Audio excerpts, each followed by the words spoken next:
Olá, hoje o RDTV recebe mais um candidato a deputado federal pelo PPS, Marco Marrafon, que é advogado, professor e ex-secretário de Educação de Mato Grosso. Obrigada pela sua presença aqui conosco e a gente já inicia com a pergunta do porquê da candidatura e por que a federal. Olá a todos os nossos internautas. É um desafio muito grande colocar à disposição para a candidatura de deputado federal, mas especialmente a gente detectou uma lacuna em pessoas que sejam preparadas para bem representar o povo brasileiro. A gente percebe que a Câmara dos Deputados já teve um papel de muita relevância na nação e hoje, quando nós assistimos os debates, ouvimos o pronunciamento, às vezes parece um show de horrores e que isso tem prejudicado muito a nação, porque o parlamento é, antes de tudo, uma casa de fiscalização, de proposição de leis e de construção dos grandes debates, por isso parla di parlare do italiano, né? E como houve uma aceitação muito boa da nossa gestão à frente da Secretaria de Educação, com resultados concretos, aliadas à própria ideia de que é necessária uma renovação no Poder Legislativo estadual, no Poder Legislativo federal, as coisas começaram a se somar. Então eu diria, há uma lacuna muito grande de pessoas preparadas para debater, que eu acredito que eu tenho condições de bem representar o povo mato-grossense. Também os movimentos de renovação política, os movimentos cívicos em todo o Brasil. Eu participo do Agora e também da RAPS, e fiz o curso, sou um líder Renova Brasil, né, são movimentos nacionais, pediram para a gente fazer essa construção local, para poder levar gente boa ao parlamento, aliado aos resultados que permite construir uma candidatura competitiva. Bom, a educação é uma das áreas mais citadas aí pelos candidatos para propostas, para enfim, investimentos. O que é necessário para melhorar no Estado, na sua visão, nessa área da educação? Nós precisamos seguir em frente com o programa Pró-Escolas, né? A gente desenvolveu durante a Secretaria um programa muito completo, que abrange a área de ensino, então teve o núcleo de qualidade de vida, valorização do professor, concurso público, programa de avaliação e gestão escolar, então a parte de ensino, a parte de estrutura, onde a gente avançou com 109 postos de transformação, por exemplo, isso significa ar-condicionado nas escolas, revitalização de 200 escolas em 1 ano e 10 meses, ainda voltando um pouquinho no ensino, as escolas integrais, foram 40 escolas implantadas, era um compromisso do governador Pedro Táxi, na época, em sua campanha, na primeira candidatura a governo. Então, são bandeiras muito fortes que permanecem e precisam avançar. Mas também o Pró-Escolas, ele abordou a área da inovação. A gente trouxe uma plataforma, por exemplo, que é o Pró-Escola Digital, que eu sempre digo, ele é o grande lugar de construção da igualdade de oportunidade. Porque o estudante tem uma aula, imagine a aula de biologia, de física, depois ele pode buscar na internet o conteúdo dessa plataforma, ela opera como se fosse um Google da educação, e ele vai encontrar vídeos relativos àquela aula com os melhores professores do mundo. Então ele tem acesso a um conteúdo que os alunos das melhores escolas também teriam. Então isso coloca num patamar acima. E também esporte, né? A Arena da Educação é um projeto muito bonito, de escolas integrais vocacionadas ao esporte que nós implantamos, e deixamos todas as bases para a implantação de ao menos mais 5 areninhas da educação, que seriam justamente o projeto de escolas integrais com vocação ao esporte. A primeira delas já está implantada em Alta Floresta, mas também tem a previsão para Peixoto de Azevedo, Diamantino, Barra do Garça. Então, os eixos estão estruturados, estão planejados, estão organizados. A questão é avançar cada vez mais nos próprios eixos. Existe alguma região do Estado que está mais carente de investimentos na educação? Quando nós pensamos em ensino, é bastante uniforme. Mas quando nós pensamos em infraestrutura, geralmente as regiões mais carentes são aquelas de colonização mais antiga, de desenvolvimento do Estado. Então, quando a gente pega um eixo que vem do sul, passa por Várzea Grande, vai até Cáceres e Ponte de Lacerda, você vê que há um grande déficit, né, uma grande deficiência de estrutura escolar. Nós tentamos enfrentar esses problemas, né? Entregamos 2 escolas novas em Várzea Grande, deixamos mais 2 em construção, projetamos mais 2, porque havia mais de 20 escolas alugadas, às vezes não eram prédios adequados a escolas, estavam alugados por adaptação, porque não houve investimento, não houve construção de escolas, e a gente precisava dar esse apoio para a rede estadual. Então esse eixo mais do início do estado de Mato Grosso é onde é mais deficiente na estrutura. O ensino, a qualidade dos profissionais, ela está crescendo cada vez mais, a dedicação também. A nossa gestão à frente da Secretaria foi de 1 ano e 10 meses. Eu tenho muito orgulho de dizer que recentemente saiu o ranking da Folha, menos de uma semana, e a gente ficou em 5º lugar do Brasil no ranking de eficiência. É uma gestão robusta de como fazer, de como levar a educação avante. Isso é Mato Grosso? Exatamente. O Estado de Mato Grosso, na educação, no ano de 2017, eles construíram indicadores para definir a eficiência na gestão e nós ficamos em 5º lugar no Brasil. Quanto à campanha, né? Esse ano ela está bastante restrita e mais enxuta, né? Quais Exato. são como é que está esse trabalho, principalmente de financiamento no seu caso? É a sua primeira candidatura? Exatamente, exatamente. Eu tenho dito que a campanha ela foi feita para acabar com os movimentos de renovação. Por quê? O financiamento foi quase todo partidário em grandes partidos, que recebem aí, outros concorrentes nossos receberam muitos recursos partidários, no caso dos milhões de reais. Então isso prejudica bastante. Então o fundo eleitoral que foi criado, ele serviu como mecanismo de perpetuação do poder daqueles que já estão. Segundo, a campanha curta dificulta quem não tem estrutura, porque não dá tempo de ser conhecido, de colocar as ideias. Ainda que eu acho que vai ser uma tendência a campanhas mais curtas, eu acredito que é melhor para todo mundo em geral. Mas este ano, como cumulou a campanha curta com o fundo eleitoral, que é um financiamento quase todo público, sem nenhum critério praticamente de distribuição, a não ser o quê? Concentração nos grandes partidos, né? Aliado a todo o problema de criminalização do financiamento, ou seja, as pessoas estão com medo de doar, porque às vezes você doa de bom coração e parece que lá na frente você só está visando o interesse, então os doadores de pessoa física estão aí muito receosos. Então essa tríade, campanha curta, criminalização do financiamento e concentração dos recursos públicos na mão dos grandes partidos, isso prejudicou muito os movimentos de renovação. Qual a sua opinião sobre reeleição? A reeleição ela é importante quando você tem um governo. O governo precisa ter uma continuidade. Eu acredito que hoje em dia nós temos aí... o tempo de 4 anos é muito pouco. A verdade é essa. Na admissão pública, o tempo do Estado, infelizmente, não é o tempo da vida. As pessoas precisam de realização. E quando você começa a estipular um projeto, quando começa a andar, vem de novo campanha. Mas, de qualquer modo, eu penso que é possível a gente discutir o fim da reeleição, mas também esticar um pouquinho os mandatos. Então, discutir um mandato de 5 anos, ou às vezes de 6 anos, e principalmente, não dá mais. As vedações eleitorais são tão grandes que o país para por 3 meses. E nós temos eleição a cada 2 anos. Então tem que ser geminada, um processo eleitoral só a cada 4 ou 5 anos, porque as escolas, as estradas, os convênios não podem parar. E nós estamos parando o país a cada 2 anos, a gente perde aí praticamente meio ano de trabalho que deveria estar sendo realizado para a população. Então tem que combinar as eleições de governador e presidente com a de prefeito, para que haja menos processos eleitorais que travam, porque as vedações são muito grandes, são muito grandes. Bom, a sua experiência como ex-secretário de Educação estava aí no âmbito do Poder Executivo, né, estadual, e o seu cargo pleiteado é no Legislativo, né, deputado federal, caso seja eleito, vai enfrentar aí alguns temas que são bastante importantes e geram muita polêmica. Perfeito. E a gente tem perguntado, inclusive, que tem muita gente que quer saber qual a opinião do candidato sobre esses temas. Exatamente. Então, entre eles, um dos temas é a questão de porte de arma pelo cidadão. Né?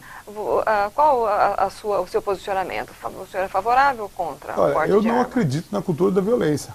Tá? Eu acredito que se há efetivamente bandidos armados, você tem que atuar para combater esse mal, não fazer uma guerra civil. Então, por princípio, eu entendo que nós precisamos fazer uma cultura da paz e combater a criminalidade com a repressão necessária e efetiva. Não estou dizendo para amolecer com o bandido.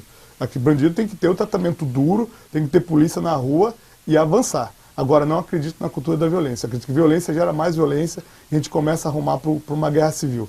Porte de arma. Eu acredito que tem que ser concedido com restrições e limitações. Então eu vejo, né, eu sou de Juara, no interior, né, de Mato Grosso, que teve lá toda a minha infância. Conheço como funcionam as fazendas. É óbvio que você precisa ter um mecanismo para se defender. Você não tem ali o policial tão perto, você não tem a estrutura do Estado. Então você tem que ter uma possibilidade de poder avançar nesses temas. Agora, não acredito que cada cidadão vai pegar e sair pegando o revólver por aí, atirando para se defender de bandido, até porque a gente sabe que, no fundo, isso gera, essa reação gera mais chances de risco de morte. Por causa do fator surpresa, porque muitas pessoas não estão preparadas, então tem que ser tratada essa questão com equilíbrio. Não a liberação total e não a restrição total.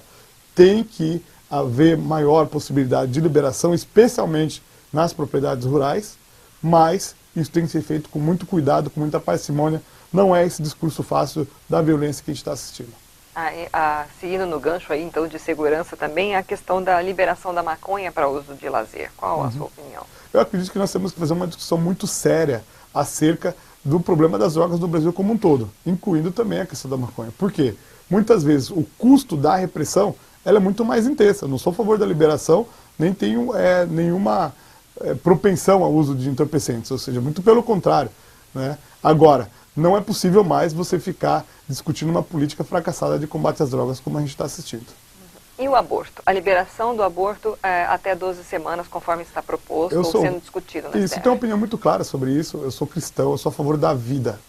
E eu acredito que é preciso que você tenha mecanismos, de um lado, de defender a mulher, ou seja, não é também mais possível se admitir tanta mortalidade, especialmente naquelas que mais necessitam, mas, de outro lado, não vejo como a liberação pura e simples como a melhor solução.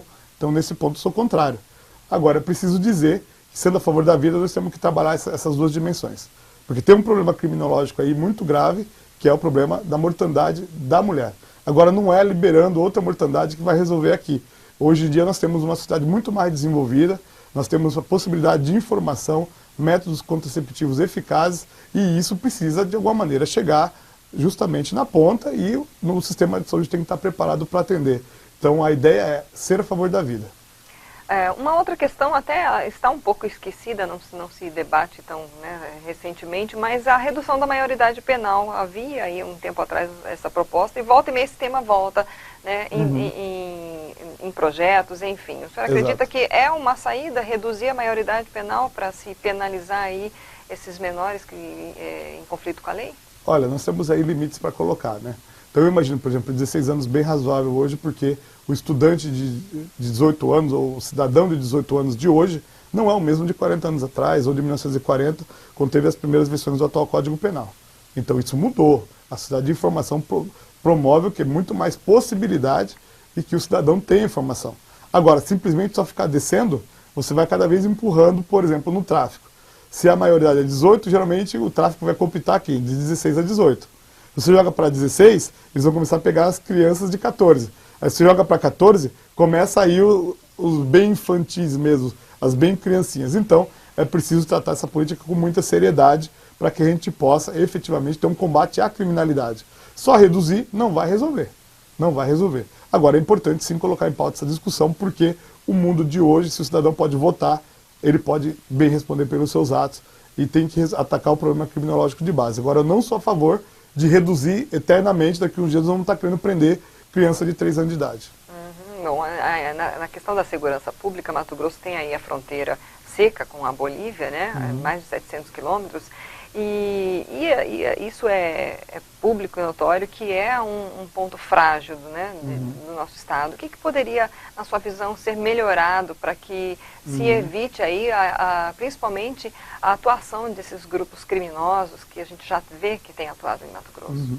Nós melhoramos muito, né? Quando eu era ainda secretário de Planejamento, junto ao governador Pedro Táxi, tinha uma ideia de ser um orçamento voltado para os resultados, e o foco foi a segurança. Então nós conseguimos absorver mais de 1.900 homens nas diferentes forças policiais, aliás, na PM, ao total foram mais de 3.000 homens nas forças policiais, e incrementou muito o quê? Equipamentos, inteligência e mais de 100 homens na fronteira. Então isso já tem dado resultado. Nosso índice de apreensão é 4 vezes maior do que havia no passado de entorpecentes e tráfico. Então a nossa polícia, seja ela a polícia civil, seja a polícia militar, ela está trabalhando de maneira muito valorosa nesse combate. Hoje, Mato Grosso tem orgulho de ter um sistema de segurança mais eficientes. Quando eu era secretário de Planejamento, pode parecer uma brincadeira, 200 mil previstos no orçamento para inteligência. Com a tecnologia, a inteligência de polícia é que vai ganhar. Você precisa ter conexões, você precisa estabelecer dados estatísticos, estudar, ver onde está entrando a droga, onde ela está saindo. E a gente teve orgulho de fazer orçamento, pedido a determinação do governador Pedro, chegar a 13 milhões só na inteligência. O orçamento total da segurança para investimento era de 63 milhões. A gente vem de 2015 para 2016 com 300 milhões. O resultado é que esta semana não houve homicídio no estado de Mato Grosso. Então é preciso dizer isso. A queda é muito intensa. O índice de morte era 45 mortes por 100 mil habitantes. Hoje está em 27 mortes por 100 mil habitantes. É um salto fantástico em tão pouco tempo, ou seja, o trabalho dos nossos homens de segurança tem sido muito elogiado, muito respeitado. E de outro lado, da educação, a gente tem feito nossa parte. Essa união da segurança com a educação promoveu o quê? O aumento das escolas militares. Havia uma escola há 30 anos. Nós deixamos implantadas 6 e em implantação mais 2, ou seja, são 8 escolas criadas no interior do estado, fazendo o trabalho o quê? De prevenção, fazendo o trabalho de ressocialização, trazendo a ideia de autoridade, virtude, disciplina, que é algo importante para a vida civilizada. Mudando um pouquinho de assunto, existe um movimento aí para tentar acabar com o foro por prerrogativa de função, o chamado foro privilegiado. O senhor concorda com isso? Em partes, em partes. Como regra geral, sim, há muito foro privilegiado no Brasil. Agora, algumas situações em que efetivamente, hoje em dia, a segurança jurídica, e eu falo isso como constitucionalista, jurista constitucionalista, traz a possibilidade de, às vezes, um gestor público sério ser penalizado por uma situação que não tem nada a ver, ou porque algum juiz achou que era correto fazer. Então, não é por aí que você consegue uma nação civilizada. Você tem que restringir as possibilidades de foro, mas em alguma medida ela tem que existir, porque para quem está na ponta, realizando, entregando coisa para a população, o ambiente hoje está muito hostil. E isso tem um efeito muito negativo. Aqueles que já são malandros, tomar uma ação de improbidade mais ou menos não faz diferença nenhuma. Mas para quem é sério e toma uma injusta uma ação, você vai ganhar a ação, mas vai demorar 10 a 20 anos. E teu nome vai ficar nos jornais, vai machucar a tua família. É aquela história, quem está sempre com o nome sujo na praça, uma ou mais conta que ele não pagou não faz diferença. Mas quem é limpo sofre muito. E hoje a gente está espantando as pessoas boas da política com o excesso de criminalização e muitas vezes o excesso de maldade mesmo na divulgação, sem olhar os fatos. Então por isso até que é bom elogiar os veículos de comunicação sério como o RD News, porque a gente não pode deixar proliferar as fake news. Bom, nós estamos aí próximos de 20 minutos, a gente deixa aí os 2 últimos minutinhos para o candidato contar um pouquinho a sua história, se apresentar, né? Então a última pergunta é, quem é Marco Marrafon por Marco Marrafon? Sou casado, minha esposa chama Verena, tenho 2 filhas, uma de 6, uma de 4 anos, a Vereninha e a Maria Fernanda. E efetivamente, eu sou um menino do interior, né? Cresci em Juara, aqui no Mato Grosso, vim com 6 anos de idade para o estado de Mato Grosso. Depois tinha alguns sonhos, um dos principais dele, eu gostava sempre muito daqueles filmes do Império Romano, né? Depois da República, Cícero, os grandes debates. Falei, poxa, eu teria um sonho de estudar Direito em Roma. Né? E fui fazendo a caminhada, fiz o ensino fundamental na escola pública em Juara, então eu digo com muita tranquilidade, com o esforço, a escola pública do estado do Mato Grosso, os profissionais da educação estão preparados para te dar a base para você ir além. Né? E consegui construir, passei no vestibular em Direito na UFMT, depois fazer o 2º grau aqui em Cuiabá, depois da UFMT tive a honra de participar, fui aprovado no concurso de mestrado em Direito do Estado na Universidade Federal do Paraná, em Curitiba. Logo na sequência ingressei no doutorado, de repente surge um edital, estava lá, bolsa para a Universidade de Roma, tinha que fazer uma prova na embaixada, eu comecei a estudar, fiz uma prova com uma letrice, que é uma pessoa, uma pedagoga formada em letras da Itália, que avalia o teu italiano, e ganhei uma bolsa para ir para a Universidade de Roma.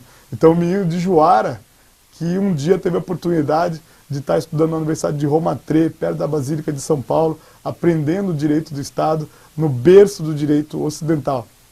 Mas essa é um pouquinho da minha história. E depois, né, professor universitário, advogado, tive a felicidade de haver apenas uma vaga na Universidade do Estado do Rio de Janeiro, em Direito e Pensamento Político. Fui aprovado, fui convocado, eu era estagiário do então Procurador da República, Pedro Táxi. Ficamos um tempo longe, depois nos encontramos no aeroporto, a vida vai colocando essas coincidências, né?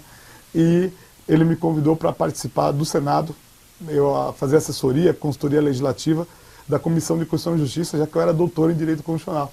Né? Participei 2 anos com ele na fase do mandato, voltei para a minha carreira profissional e depois, quando o governador foi eleito, ele me convocou para a primeira missão, que era ajudar a fazer a transição. Eu vim voluntário, com muita alegria, e depois tive a honra de ser secretário de Planejamento e secretário de Educação. Bom, o seu número agora já pode, né? Já falar, pode, já pode, exato. Então, e agora com esse novo desafio, né, a candidatura a deputado federal, o meu número é 2323, Marrafon 2323, e nós temos como bandeira a educação como base de tudo ou mais. Né, a ideia de renovação, de um candidato que está preparado para representar a população mato-grossense, que já tem resultados comprovados na educação, como as escolas integrais, o ranking de eficiência e integridade. A gente implantou a sala de transparência, o programa de compliance, né, porque foi um exemplo para o Brasil todo, escolhido inclusive como boas práticas de gestão pelo Itaú Social. Ok, muito obrigada pela sua presença. Eu que agradeço a você, internauta, por nos acompanhar nesse momento tão especial da democracia brasileira. Nós conversamos hoje com o Marco Marrafon, advogado, professor universitário e ex-secretário de Educação de Mato Grosso, candidato a deputado federal pelo PPS. Essa entrevista fica disponível na íntegra no site rdtv.com.br, no site RD News e no canal do YouTube. Você pode assistir novamente, ir lá, mandar para os seus amigos, curtir e compartilhar. Até a próxima.